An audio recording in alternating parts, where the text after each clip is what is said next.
Assalamualaikum warahmatullahi wabarakatuh. Selamat pagi, selamat siang, selamat malam, salam sejahtera bagi teman-teman semua. Apa kabar mahasiswa dan mahasiswi Universitas Bina Sarana Informatika, khususnya untuk prodi Diploma 3 Hubungan Masyarakat. Semoga Anda semua dalam keadaan sehat selalu dan makin produktif berkarya dari hari ke hari. Pada pertemuan tiga ini, saya Rofika Muntaha Fiala, selaku dosen pengampu mata kuliah Riset Public Relations, sangat senang sekali dapat menjumpai Anda semua walaupun dalam media virtual. Pada pertemuan tiga, saya akan mengajak berdiskusi teman-teman untuk membahas tentang Riset Public Relations. Maka dari itu, izinkan saya share screen terlebih dahulu modul dari pertemuan tiga. Baik, teman-teman, sudah terlihat di layar monitor komputer ataupun handphone Anda bahwa tema yang akan kita bahas adalah Riset Public Relations. Riset seperti yang sudah kita ketahui dari pertemuan satu adalah upaya penyelidikan secara sistematis terhadap hal-hal yang menjadi pengetahuan dari seorang peneliti.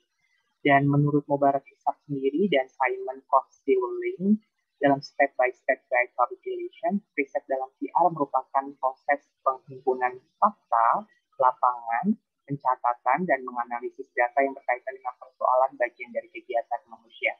Jadi jika kita berbicara tentang riset public relations, berarti tak lepas dari kegiatan manusia, itu intinya. Sedangkan menurut Spencer P. Statel mendefinisikan riset dalam PR, yaitu pengumpulan data, fakta, dan informasi secara sistematis dalam upaya untuk mengembangkan suatu pengertian. Jadi lebih mengutamakan untuk mencari definisi sesuatu. Secara umum, riset dalam PR yang berkaitan dengan ilmu komunikasi ilmiah, yaitu jurusan kita, gitu ya, seperti opini publik, sikap dan perilaku, dan motivasi individual ataupun kelompok. Nah, sifat riset PR itu berasal dari pencarian teori baru dan membahasnya serta menguji teoritis ataupun memecahkan suatu permasalahan. Dan menurut Priantono, riset PR itu pada dasarnya dapat dibedakan dalam dua sifat, yaitu riset informal dan riset formal. Sesuai dengan namanya, yang namanya riset informal itu dapat kita definisikan secara singkat bahwa riset ini dilakukan tanpa melalui prosedur yang begitu protokoler dan sistematis dalam perizinan ya, makanya disebut dengan informal. Sedangkan kebalikannya adalah riset formal adalah riset yang dilakukan peneliti dengan prosedur yang lebih kompleks dan sistematis dan juga dengan terikat pada protokoler tertentu seperti meminta surat izin kepada instansi dan lain sebagainya. Nah, kalau kita lihat riset informal ini sebenarnya dapat kita lakukan tidak secara kompleks dan begitu terikat protokoler ya, seperti di antaranya record keeping, yaitu di mana seorang public relations dalam satu organisasi dapat mengumpulkan sedikit demi sedikit dari foto-foto pemegang superorganisasi di organisasi itu, lalu melakukan dokumentasi dari setiap kegiatan organisasi yang dibuat oleh perusahaan itu disebut dengan record keeping. Nah, ada juga yang disebut dengan managing by walking around atau MBWA atau istilah secara singkat seperti belusukan. Nah, itu disebut dengan managing by walking around.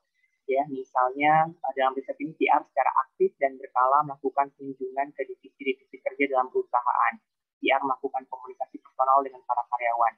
Ini biasanya identik dilakukan oleh presiden kita ya, Presiden Joko Widodo yang tiba-tiba sidak kepada suatu daerah atau instansi tertentu untuk mengetahui apakah secara praktek di lapangan mereka benar-benar bekerja secara fungsinya atau fungsional atau tidak, gitu ya.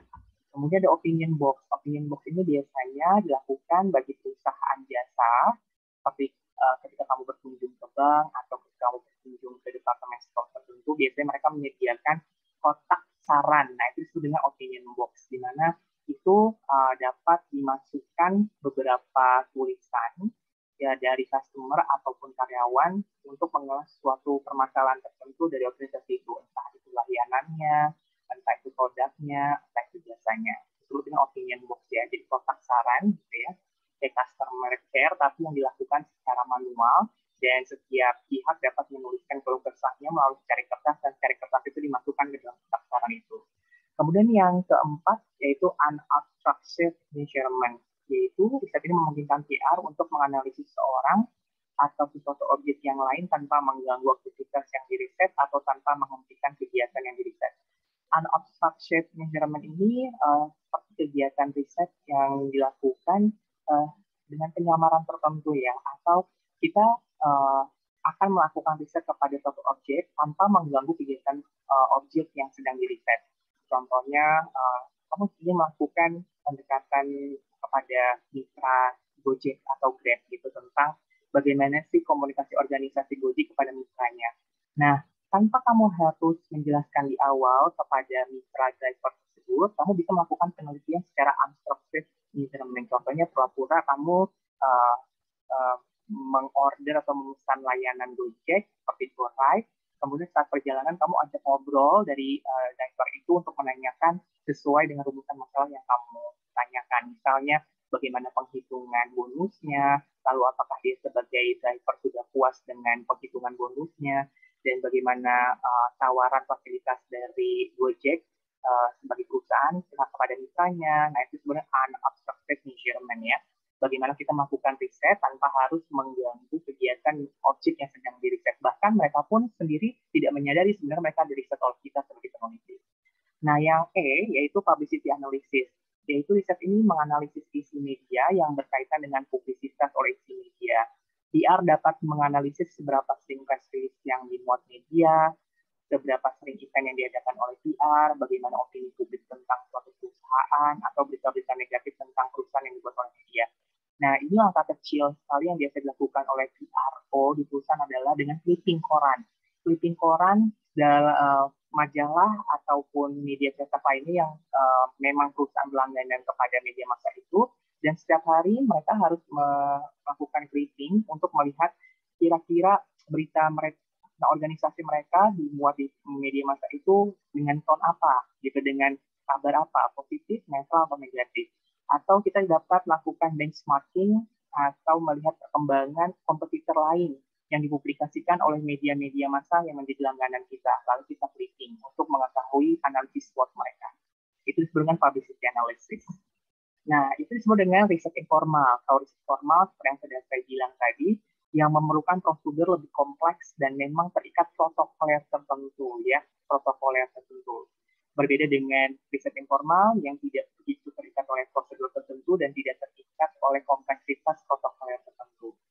Nah, kalau namanya riset formal ini biasanya dilandasi dengan itikat bahwa peneliti akan menjelaskan di awal bahwa mereka ingin melakukan penelitian, kemudian melampirkan surat keterangan penelitian dari organisasi tertentu, dan meminta izin kepada organisasi tertentu. Itu disebut dengan riset formal. Berbeda dengan riset informal yang tidak melakukan hal itu. Nah, adapun metode-metode yang dilakukan pada riset formal itu diantaranya adalah wawancara mendalam. Wawancara mendalam ini kegiatan wawancara yang dilakukan peneliti dengan informan ataupun informan yang dijadikan subjek ataupun objek penelitiannya untuk memecahkan masalah yang ditemukan peneliti. Wawancara itu dilakukan secara terus-menerus, bahkan dapat terjadi lebih dari satu kali pertemuan, dan wawancara itu akan berhenti ketika memang si peneliti menemukan pertanyaan jenuh. Itu pertanyaan yang memang sudah tidak bisa ditemukan lagi. Yang kedua, analisis isi. Analisis isi ini bisa dilakukan secara kuantitatif ataupun kualitatif. Kuantitatif berarti analisis isi yang dilakukan dengan prosedur numerik tertentu, yaitu menghasilkan jawaban-jawaban tentang persentase ataupun angka-angka. Sedangkan kalau analisis kualitatif dilakukan dengan menghasilkan jawaban penelitian yang tidak berbentuk angka-angka atau numerik, tapi berupa narasi verbal dan membahas lebih dalam dibandingkan perolehan angka yang ditemukan oleh analisis kuantitatif. Gitu ya. Contoh dari analisis isi ini biasanya bisa diaplikasikan kepada clipping koran juga, gitu, untuk melihat seberapa banyak media X mempublikasikan press release kita, atau seberapa banyak media X mempublikasikan isu sosial tertentu yang terkait dengan produk dan jasa organisasi kita, dan lain sebagainya. Nah, selanjutnya adalah survei. Namanya juga survei ya, berarti ini penelitian yang dilakukan dengan membuat kuesioner terlebih dahulu atau daftar pertanyaan yang akan dibagikan oleh responden yang diperlukan peneliti untuk menjawab rumusan masalahnya. Contohnya adalah survei tentang kepuasan organisasi yang dirasakan karyawan. Berarti jelas ya, kuesioner ini akan dibagikan kepada karyawan sendiri untuk menilai bagaimana mereka puas untuk bergabung sebagai anggota organisasi di perusahaan itu. Ada juga focus group discussion. Focus group discussion ini seperti layaknya kamu sebagai peneliti bertindak sebagai moderator maupun juga sebagai pengamat dengan mengundang pihak-pihak tertentu yang memang terlibat dalam pokok permasalahan penelitian kamu. Kita mengadakan brainstorming atau diskusi layaknya Indonesia Lawyers Club gitu ya. Kemudian kita catat dan kita rekam diskusi itu dan kita harus menemukan titik kesimpulan dari diskusi yang dilakukan dan juga dipimpin oleh kamu sebagai peneliti. Itu dengan fokus group discussion.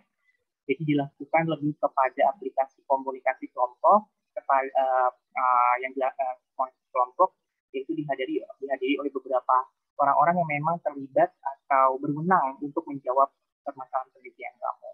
Dan kamu sebagai moderatornya dan izinkan mereka untuk berdiskusi satu sama lain dan kita menemukan solusi dan juga kesimpulan dari diskusi itu. Yang selanjutnya adalah eksperimen. Eksperimen ini biasanya dilakukan dengan cara riset formal tapi kuantitatif, yaitu dengan menghasilkan keluaran berupa jawaban ujian dalam bentuk numerik atau angka. Eksperimen ini biasanya dilakukan atau kita sebut sebagai metode percobaan. Gitu. Contohnya, bagaimana kita membandingkan antara dua kelompok mahasiswa dengan luas ruangan yang sama, dengan guru yang sama, tapi yang satu dengan kapasitas penerangan yang cukup, sedangkan yang satu dengan kapasitas remang-remang. Lalu kita adakan tes setelah guru itu menyampaikan materinya, dan kita lakukan uji beda. Apakah ada perbedaan yang signifikan antara kelompok kelas dengan penerangan yang cukup dengan kelompok kelas yang dengan penerangan remang-remang itu dalam hasil tesnya? Jika ada, berarti faktor pencahayaan atau lampu itu sangat mempengaruhi efektivitas belajar. Contohnya kayak gitu, itu sebenarnya eksperimen ya, atau uji coba. Nah, model research public relations sendiri itu juga ada beberapa jenis, diantaranya adalah model press agency, yaitu model yang bergerak satu arah atau one-way communication. Pada model ini, PR lebih banyak menggunakan propaganda atau kampanye melalui komunikasi satu arah untuk tujuan publisitas yang menguntungkan secara sepihak, khususnya menghadapi media massa dengan mengabaikan kebenaran informasi sebagai upaya untuk menutupi unsur-unsur negatif perusahaan. Model press agency ini biasanya dilakukan ketika banyaknya tim sukses melakukan promosi kandidat dari masing-masing jagoannya. Contohnya ketika pilkada ada lurah B dan masing-masing tim sukses membuat poster publikasinya, membuat program yang akan dijalankannya nanti ketika terpilih. Ini disebut dengan model press agency, gitu ya. Kemudian ada juga model public information, yaitu model ini tetap komunikasi satu arah, tapi PR bertindak sebagai jurnalis in residence. Maksudnya membangun kepercayaan terhadap organisasi melalui komunikasi satu arah. Bertujuan untuk memberikan informasi kepada halayak dan tidak mementingkan persuasif. Nah, biasanya bagi instansi pemerintahan ada humas yang memang bertindak sebagai jurnalis tersendiri yang memang tujuannya untuk meliput kegiatan organisasi dan akan mempublikasikan kegiatan organisasi itu di newsletter mereka masing-masing. Newsletter itu adalah majalah khusus yang perusahaan itu buat sebagai media publikasi untuk diperkenalkan kepada publik internal maupun publik eksternal. Gitu. Itu disebut dengan model public information. Jadi sifatnya juga masih satu arah. Ada juga yang disebut dengan model two-way asymmetric. Model ini lebih baik dari model komunikasi satu arah. Model ini membantu PR untuk mempersuasi publik dalam berpikir dan berperilaku seperti yang dikehendaki organisasi. Jadi, dalam hal ini biasanya organisasi meminta bantuan pihak eksternal untuk melakukan audit, misalnya seperti itu, atau melakukan brainstorming yang akan diindikasikan kepada focus group discussion maupun polling lewat by phone dan interview secara tatap muka untuk melihat kira-kira apakah strategi dari organisasi ini sudah berjalan baik, jika belum, di mana letak kekurangannya, dan bagaimana strategi ke depannya untuk memperbaiki kelemahan itu. Nah, itu sebenarnya model two-way asymmetric ya, model two-way asymmetric. Selanjutnya adalah model two-way symmetric. Bedanya kalau tadi di model two-way asymmetric, jumlah pihak eksternal yang terlibat lebih sedikit dan hanya mewakili waste tertentu saja, sedangkan kalau model to waste method ini dilakukan lebih banyak karena adanya komunikasi timbal balik antara organisasi dan pabriknya gitu, dan terbuka untuk proses negosiasi sehingga terjalin relasi jangka panjang. Contohnya bisa diaplikasikan dengan metode survei gitu ya, polling gitu, atau komunikasi khusus dengan customer-customer loyal dari organisasi atau perusahaan itu. Nah, kegiatan riset dalam PR terdapat 3 hal penting, yaitu menggambarkan atau deskripsi, menjelaskan atau explanatory, dan meramalkan atau predictability. Kalau yang jenis riset PR hanya menggambarkan, namanya adalah penelitian riset deskriptif, sesuai dengan namanya ya, deskriptif. Kalau yang bertugas untuk menjelaskan disebut dengan riset PR explanatory. Kalau yang bertugas untuk meramalkan berarti riset PR yang disebut dengan riset predictability, yaitu membahas tentang kemungkinan apa yang akan terjadi, bagaimana jika tidak diambil tindakan-tindakan tertentu untuk menangani permasalahan tersebut. Ketiga, jenis riset PR ini dapat diaplikasikan dalam 2 pendekatan, baik kualitatif maupun kuantitatif. Kalau kualitatif, seperti yang sudah saya bilang, menghasilkan jawaban penelitian yang bersifat narasi verbal dan lebih dalam untuk mengungkap hal-hal di balik angka. Sedangkan kalau kuantitatif berasal dari kata quantity, jelas berarti penelitian ini menghasilkan jawaban penelitian yang sifatnya numerik atau angka saja. Begitu, teman-teman. Demikian presentasi saya pada pertemuan 3 ini tentang riset public relations. Jika ada pertanyaan yang belum dimengerti, silahkan ditanyakan kepada saya dengan WhatsApp pribadi ataupun kita bahas di WhatsApp group. Atas perhatian dan kerjasamanya, saya ucapkan terima kasih. Assalamualaikum warahmatullahi wabarakatuh.